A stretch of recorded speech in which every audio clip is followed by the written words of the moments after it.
Hey guys, this is a jiu-jitsu video that I'm finally getting uploaded, and I'm gonna do a voiceover commentary here.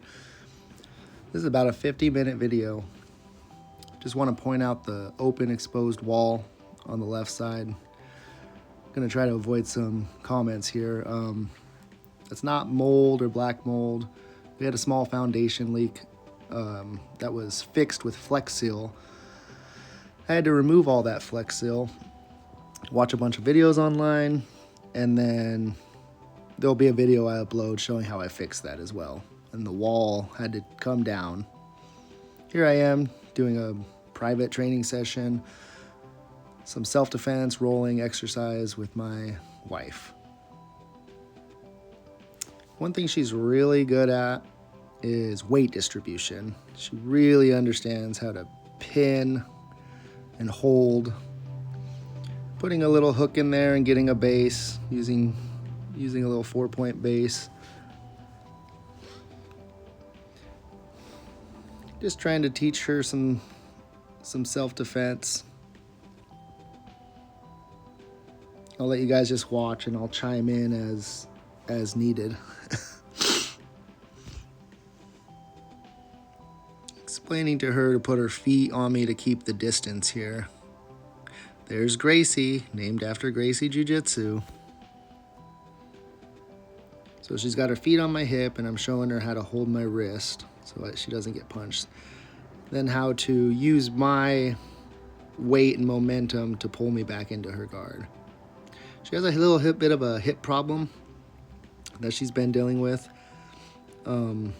She has a hard time wrapping a full guard around. So here I am helping her up.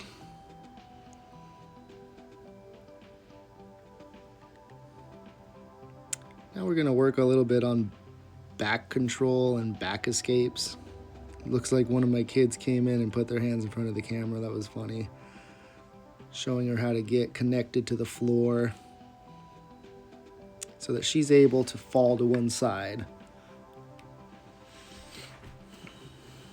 You want to put one leg down and one leg up so that you can't just fall to be forced to one side. So she's got her right foot close to her buttocks. She's gonna try to fall to her left side, I believe. Let's see what she does here. So I'm showing her, moving her elbow, letting her go all the way down, explaining to her how this changes the position so that basically I don't have her back anymore. It's a different position. There we go. Just making a little frame on her elbow. This is just basics, you got to understand the concepts and the principles. I remember when I started jiu-jitsu years ago, it's a lot of, people have different goals in jiu-jitsu. My goal was always self-defense. Just the idea of, some people want to learn submissions. I always wanted to learn the in-between, the escapes, the reversals, positional control. So I'm showing her when someone goes to reach under, the very first step is to trap their arms, trap their hands. And I'm showing her how I can do a little, like a motorcycle ride on her wrist. Showing her how to protect her neck. She's still falling to her elbow a little hard instead of kind of her back. There, now she's pinning her weight on my bottom leg, right on the knee. Now I am going to come up to full mount. And so I'm explaining to her, I've connected myself to the ground right here. And I just got her pinned so she can understand.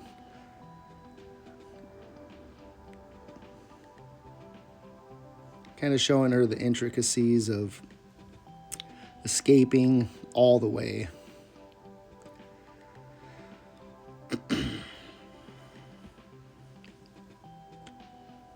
She's doing a good job here.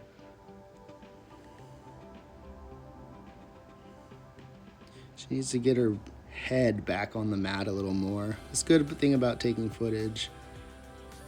Good, now she does a little hip escape. Good thing about taking footage is you can see what the person is actually doing, what you're actually doing. So I show her she doesn't have much of a base there. So I just use my elbow on her thigh/knee and get a hook in. I come back up.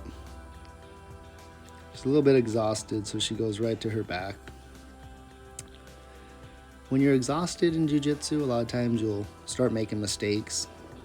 When you know the right way to do things and you're not using effort to do them, you can do those techniques while you're tired, and that's the difference. And then you have to mentally learn that, so you don't just revert to giving up positions, basically. Excuse me. So I'm teaching her some frames here.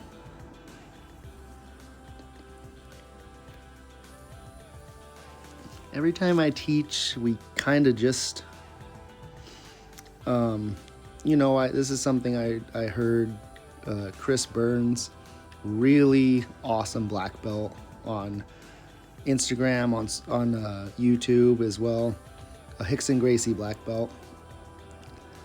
I relate to him a lot. I just love his content.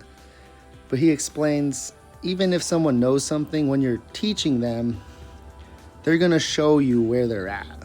So if they do something wrong, even if they know better, that's where you need to be teaching them. So here I just got my guard and I'm keeping her arm across my belly and chest. I'm keeping my leg on top of her back really heavy. Makes it really hard to get your arm back across. It's kind of some stuff you can't see here. They would call it invisible jiu-jitsu, basically. Now I'm showing her how to control from inside someone's guard. I'm going to want the underhooks, and if she flares her elbow out while holding my inside of the crook of my elbow or my bicep, I can't just get that back. Now she's going to step over into half guard. And she just kind of do this all the time. The base is the most important. Always focus on your base. Base equals balance. So if someone's not having good balance and they can just be knocked over, that needs to be exposed, because that's the first step of jiu-jitsu. If you don't expose that and teach that to someone in every position and let them just go through the motions of jiu-jitsu, there we go, that was a good smile. If you go through the motions of jiu-jitsu, it's gonna be a waste of time. Okay, here I am just sitting down. When someone pushes you, or I just sat straight down. Something to think about is break falls. You don't want to fall back. You want to fall straight down. Just same with, there's a difference between jumping guard and pulling guard. Pulling guard is pulling the person as you sit straight down. Usually getting a small angle and putting your leg up on next to their hip and pulling them into your guard. Jumping guard is very dangerous to both opponents, and I wouldn't recommend it for self-defense at all. Right here, I'm just explaining to her. So she wants to be cross-side on my body right now, side control. Learned this from a Hickson Gracie seminar online years ago. You're gonna push their head like you have them in a headlock. You're just gonna push their head over. Right now, we're just having some fun. I'm doing a little hook work, coming up, passing into side control.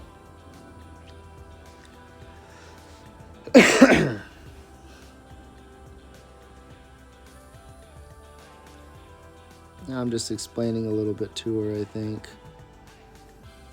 She's gonna build up her frames and do a basic side control back to guard. Now here I'm going to explain to her that leg around my back, you really want to transfer your weight to your legs. She's doing a little rubber guard, I noticed. That's intuitive there.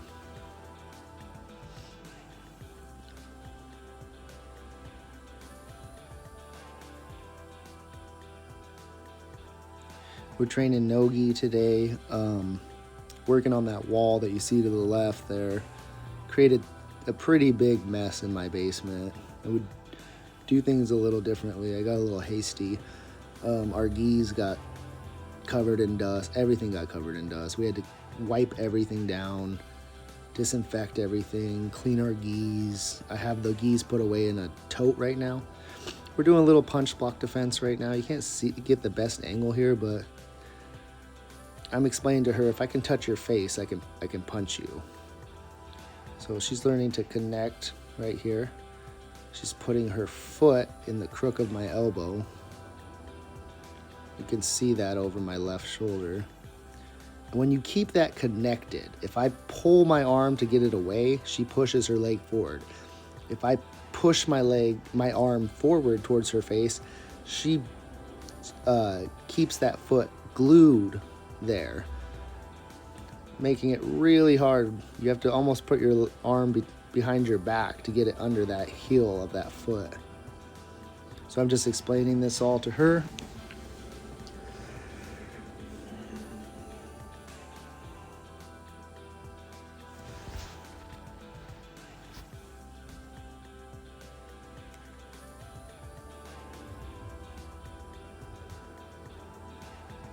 So right there, I'm explaining to her how to hold my head, hold me down, so that I can't just posture up. So this is self-defense. So the idea isn't just a submission here. The idea isn't just to win the fight. It's to stop the person from being able to do anything.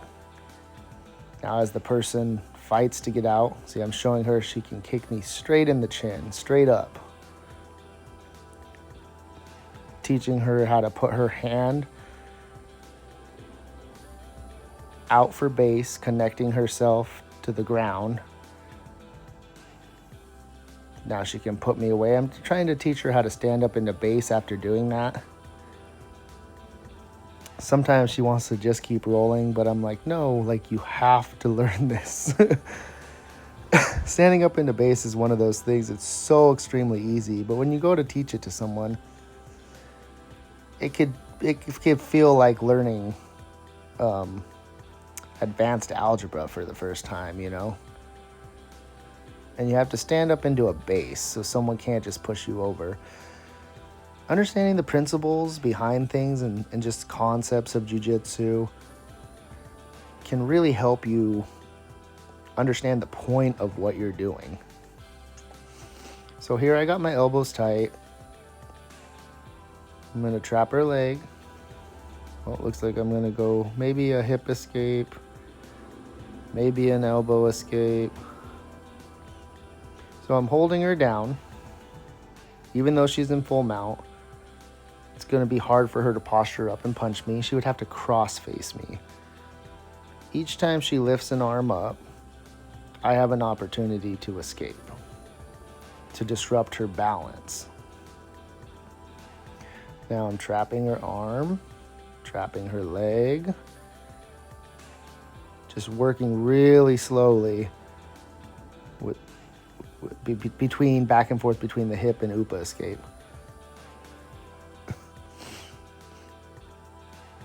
Now I'm doing something interesting here. I'm going to give her my back. A lot of people will do this naturally. You know, I've seen really high level people deal with a first time white belt, maybe someone who's wrestled. They'll give up their back.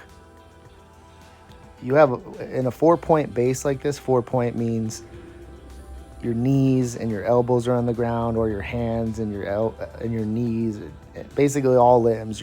She has a 4-point base on top of me, for example.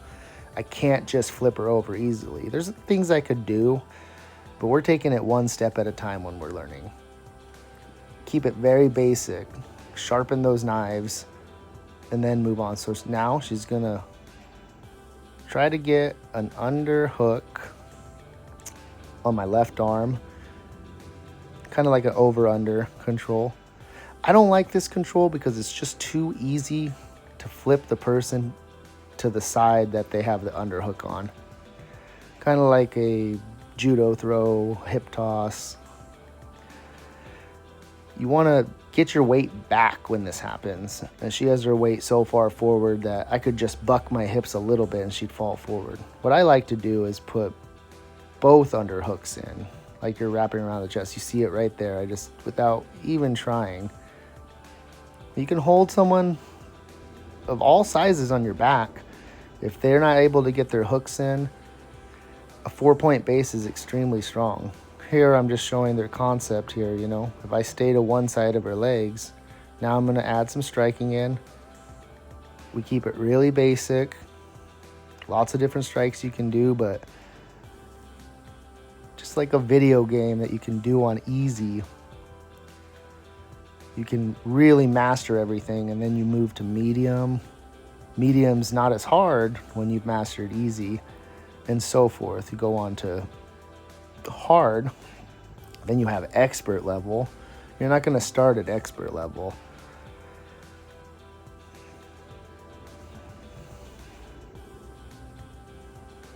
So now she's got some distance. I can't just hit her.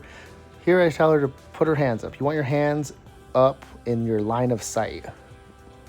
Now she stands up into base. That's pretty darn good. Could be better, but it's much better than the first one she did. Now we're gonna go knee to belly. She puts her leg right into my half guard, so we'll have to work on that. You don't want to be flat on your back, so I'm getting to my side a little bit. Now here she has a good control.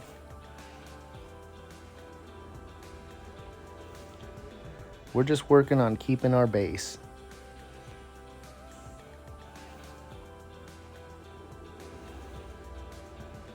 She's getting a little tired. Jiu-jitsu can be strenuous. It can be really tiring. You, even moving at this pace, you're using so many muscles that you're tensing up before you really develop the habit of relaxing and just using your weight to do the work. Sometimes people will be tensed up, they'll be squeezing, doing everything, when really you should be relaxing, and just all your weight should be pinpointed in the right positions. Gracie comes in, she can see I'm in trouble on the bottom, so she's trying to help. Here I go belly down, and that was pretty cool. You guys want to rewind that? It's like a hook sweep, but I did it from belly down. I have a little hook in as I roll back to my back, as I roll from my belly to my back again. I had a nasty cough and sickness a couple weeks ago. I almost thought I was getting pneumonia. I don't get sick that often, but when I do, because I have fibromyalgia, I feel like I'm dying. So anyways, it finally started to clear, the cough started to clear. And I started to get better. Sometimes when I exercise and I haven't exercised in a while, I'll immediately get sick afterwards. It's just unfortunately the way that my immune system reacts.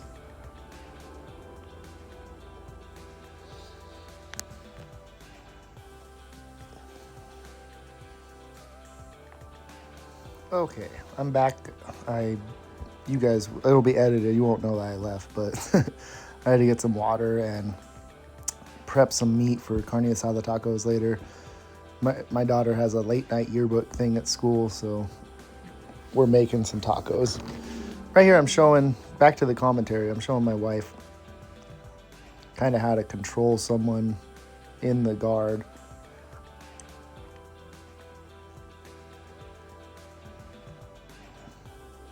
I think I'm explaining what to do from the top, how to pinch your knees to hold their hips.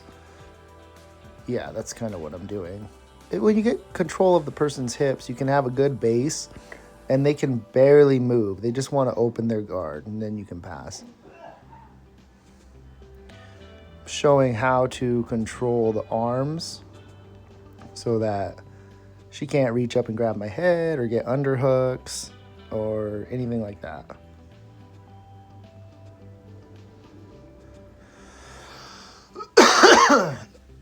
Got some water to help with this little cough I have.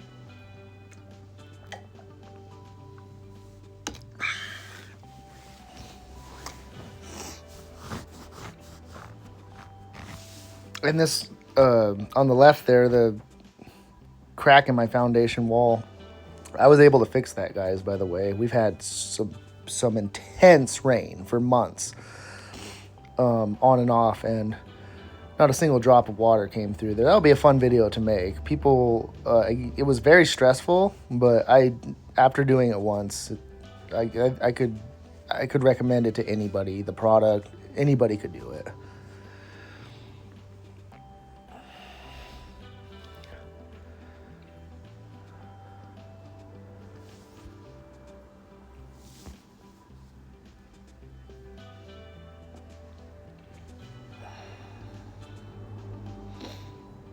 So I'm just going to chime in, like I said, when I see something that needs explaining, showing her real basics here.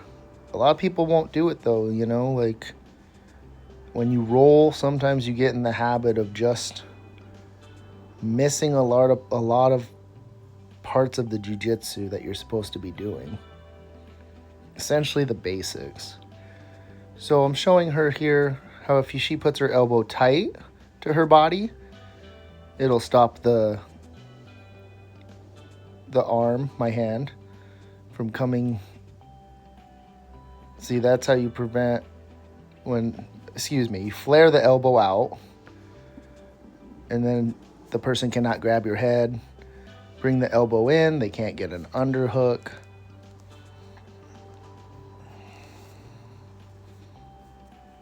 And a lot of these concepts translate to each position. So it'll be the same exact movement. There's only really a few movements in jiu-jitsu. And especially when you're in a fight, which is where jiu-jitsu would matter the most, you know? Rolling, competition, all that stuff doesn't matter. Once you introduce striking of any kind and the element of the streets, basically not rolling on a mat, not starting on your knees, jiu-jitsu actually becomes much easier.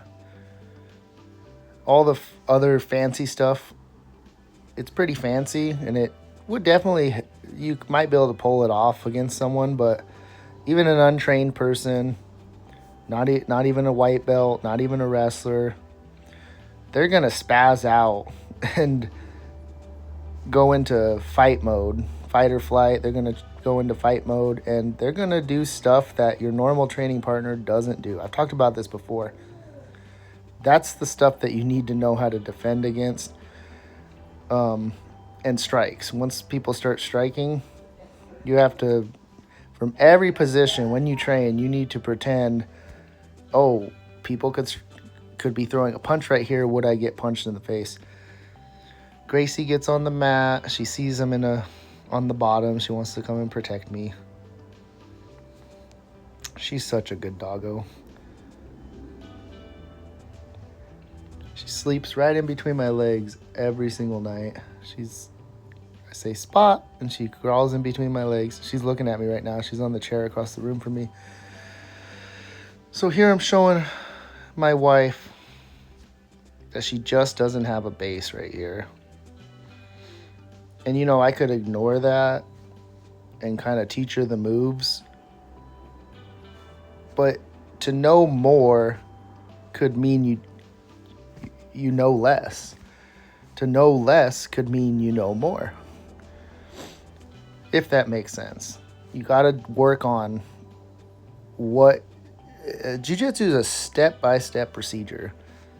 And if someone is off in their technique or their base, that needs to be addressed. That's what you need to be working on in that moment. So if I was trying to teach her an armbar from my back, or if I was trying to teach her how to posture up right here, I wouldn't continue teaching her how to posture up if she didn't fix her base, basically. And in a real fight, that kind of stuff matters. You know, we in jiu-jitsu, if you fall to your back, you have the escapes and all that. But if someone flips you over in the streets next to a curb, you're going to hit the side of your head on the curb or a wall. Maybe you're going to be wedged between the wall.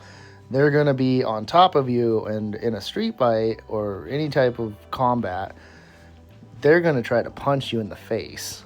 So you have to know how to address that. So the very first thing would be base, balance. Don't get rolled over when you're on top. The main rules of jiu-jitsu: you get on top, stay on top. If you end up on your back, your guard must be impassable. So just explain to her how to pass the guard right there. Really basic stuff. You know, there's a lot of details that need working on. It's like we got a little knee injury. Anybody ever have that happen? Where it almost feels like you have a bone spur in your knee? There's some good knee pads out there. The one problem with knee pads is they can chafe you, and chafing, any type of cut or chafe, can lead to staph or MRSA. You can be really clean, have the mats really clean, wash your knee pads every time. MRSA and staph is everywhere, you know, and nobody is above getting it. You definitely want to be as clean as possible. We clean our mats. These mats were moved. The floor was clean. The wall was fixed. It's exposed. The wall is open right now. That's not black mold, by the way. I reiterate that. That's Flex Seal. So here I want to do some self-defense standing. Just want to work on it, kind of expose her to some of these techniques. Excuse me. And right away I realized she has no base. It's kind of like when you see, if she has a base, like if we were to start wrestling from here and stuff, but when I'm telling her to do something as a drill, the base goes out the window. So you're gonna see in real time right now, her base start to change. So this is standard wrist lock. We're just kind of working it. I'm doing it really slow.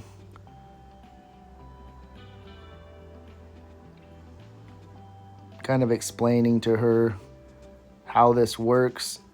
Now she's tapping.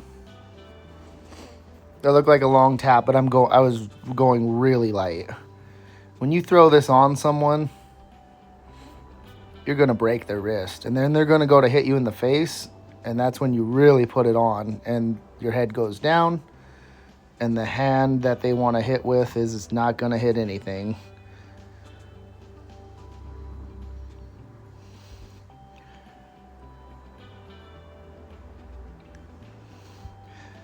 And you kind of want to step back when you do this. This is kind of like for a push. I didn't step back on that one, but you want to step back on the same side. So I kind of wanted to just practice these a little, and I'm telling her, come on, let's get your base. So see, I can just walk back, and she's just walking forward, so I'm explaining that to her. And you're gonna, like I said, you're gonna see a difference right here. So I can push her back. She's trying to emulate the move, which is awesome. I mean, she's paying attention.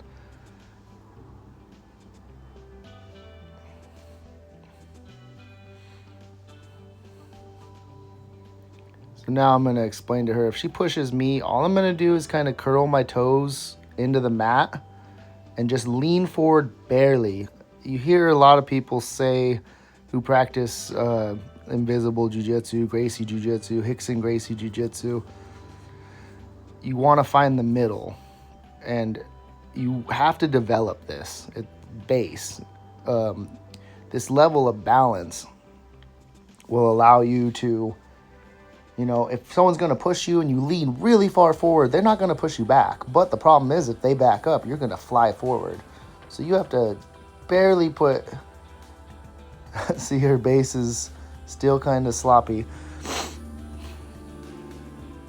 And we'll get to it. I'm going to show her right now.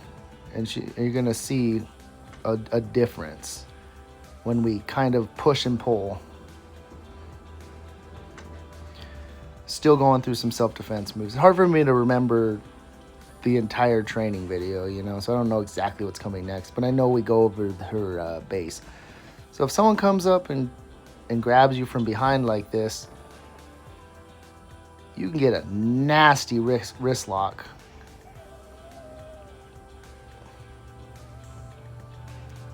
It works if you do it with base.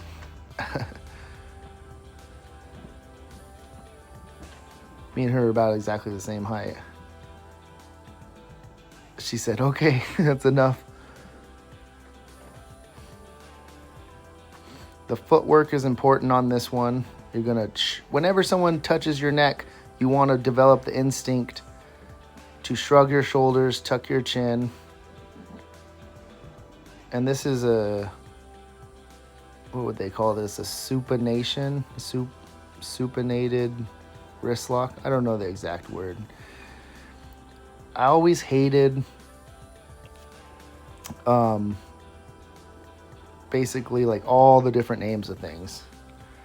So early on, I don't know if this is a detriment to my teaching or jiu-jitsu, but I was like, you know, over the years, I've learned a lot of names to different moves. Some people will go as far as to learn the Japanese jiu-jitsu names. I think that's awesome. I've always just, if it's a leg lock of any kind, it's a leg lock. It's a heel hook. It's a foot lock. If it's a arm lock, you could be talking about a key lock or an Americana. Americana, shoulder lock. Omoplata, shoulder lock. So we're just doing a rear choke defense here. We're going to drop into base. I'm telling her I'm not going to flip her over on her back because it's kind of unnecessary. We practiced some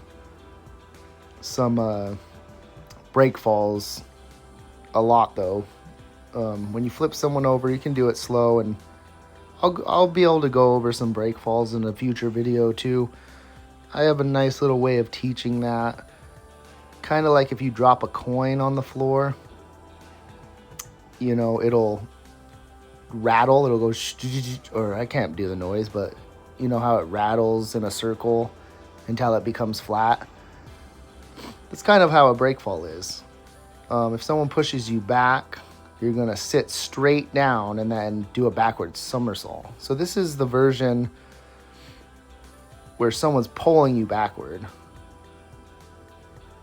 When someone has a poor base, you wouldn't, so if someone had a poor base, I wouldn't even need to complete this move. I would just simply turn around and get away. If someone was holding on for dear life, you know, you would complete this move. This is where that move would be applicable. You want to trap their leg and turn around. Sometimes you hop around just like in judo. Trying to teach her how to keep, you got to keep that choke on so I can practice the application of the scenario when someone actually throws that choke on. And we step around just like that, and then I glue my elbows and her arm to my chest, and then you just bend straight forward, and it's gonna take the person down. Gracie sees I'm getting choked. She comes to defend me. Not really defend, but just check on me. I'm sure if I was choking my wife on this video that they would, Gracie would, she would come and check on my wife too. And then I think we go over the version where, yeah, see, I'm showing what if the person is standing with that leg back and you can't hook it when you turn around. It's kind of like when you have a single leg and you step backwards with your leg. That's how you finish some of these moves. I always wondered that. I think I saw Chris Burns, Hickson Gracie black belt, show this on YouTube. I always wondered exactly what to do in this situation. What I would do a lot of times is just really glue it to my chest and bend forward. Now, if that leg isn't hooked, you need to step back, and then you can get the toss, the throw.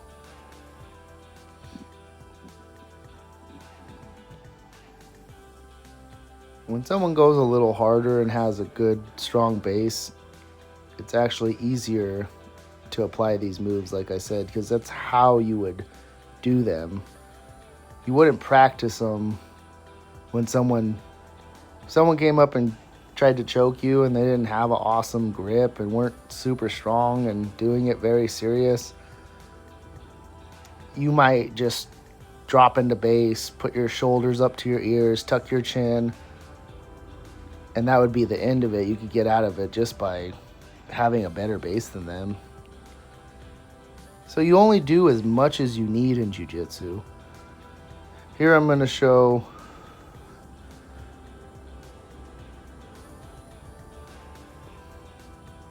just a basic. See, that's what I'm talking about. So you can just step back and roll your head out real easy. But if you pinch your shoulders here up to your ears and put your chin down, I'm actually trapping her fingers so tight that she just wants to let go. It almost will bend someone's finger uncomfortably. If I do it really soft, you can just get out. Now I know you can get kneed right here as well. So we're going to address that too, obviously. You want to be ready for the knee, ready to block it. Sometimes you can block the knee. You'll see if I do it here, kind of with like an X like that. And what that can lead to sometimes is a really easy takedown. If the person throws multiple knees, you could grab under their leg and just tap their other knee. I'm laughing. So she went right away, and good examples that that's how you would get kneed in the face. And she almost took my back there.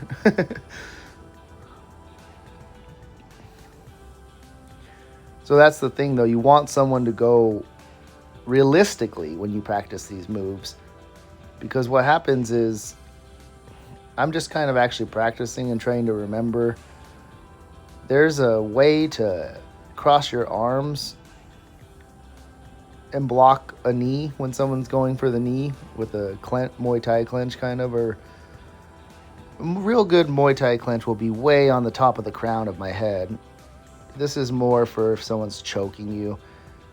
But if you block it the right way, like I'm saying, it'll slide their knee to the outside.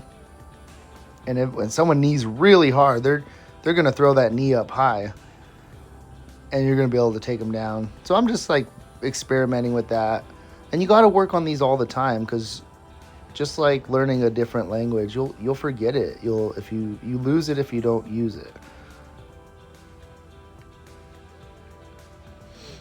Bear hug defense. This one I'm just going to bring my hands together, and that's going to put a lot of... Oh, this is a basic here too, though. Sometimes you need to do this. Come up. If you can get your hands in between, under the person's chin is preferable. Under their eye sockets, under their nose. Under the chin is best, though. Where the head goes, the body will follow. And it's true, you know. If you ever seen like a cowboy twist a bowl down to the ground, they're going to twist their head and the bowl is going to flip over. So now we're going to cross our arms, and I'm going to kind of hump my back, kind of put my hips back.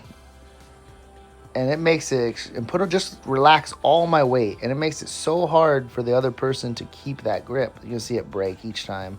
See, then it breaks, see? She turned into a little bird and flew away with her arms.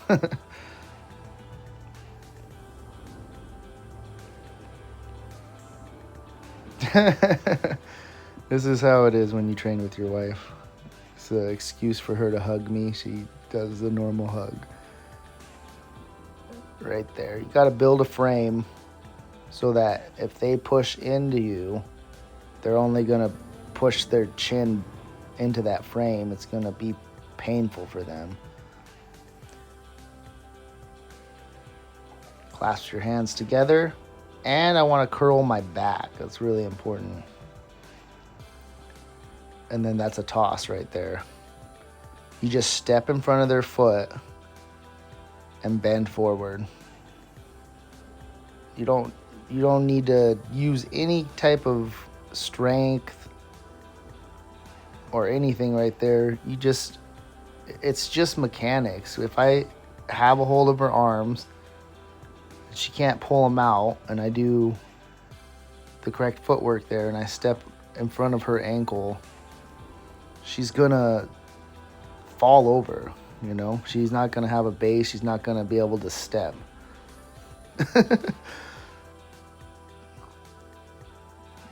So I'm explaining to her. So she kind of pulled her punch back and kind of half-assed it. Now this is where I'm at. We're gonna work on base. I'm getting fed up with this white belt, no base bull crap. Now she's gonna start to feel it. So we work on the hands here. Now she's getting it. I'm telling her to put her weight in her toes. Now I'm gonna probably back up, and she's gonna feel that she's not in the middle. She's doing good. See, if I move out to the side, there we go. Look at the change in her base with a little bit of help.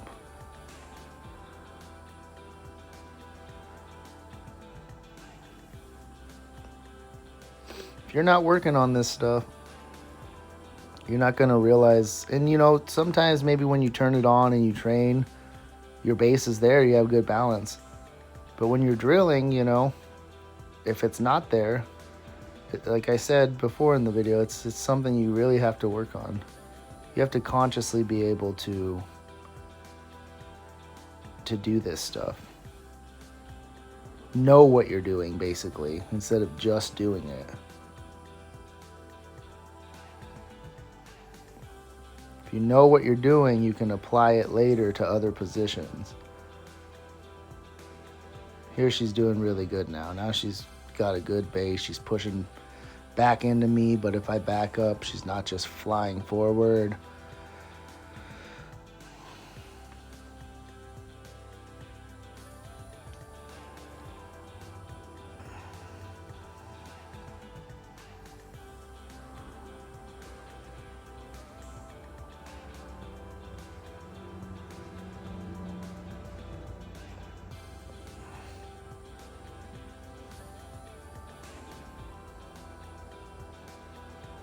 There she goes. Now she has a really good base.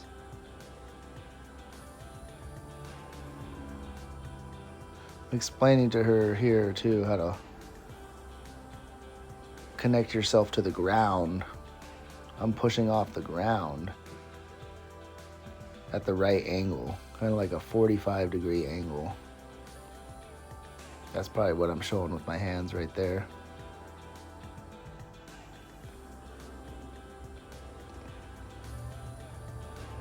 I'm all Disney today on this. I got a Donald Duck on my back, and then my shorts are Mickey Mouse. I think maybe other characters on there.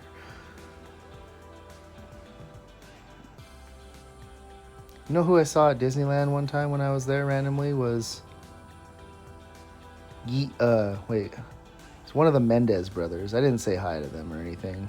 It's gonna stop right after I do this, but I'm explaining how your top leg needs to be over your bottom leg to stand up into base with a 4-point base. The bottom leg comes underneath. If we lift our top leg off, someone can just push us back over easily. So I'm pushing off of the mat with my toes. It's really important. I need to connect myself to the mat, to the ground. Then there's a really fine detail here. I come up, I need to flare my foot out. I do right there, then I connect, and then I flare my knee out. And that's it, guys. Thanks for watching. I appreciate you.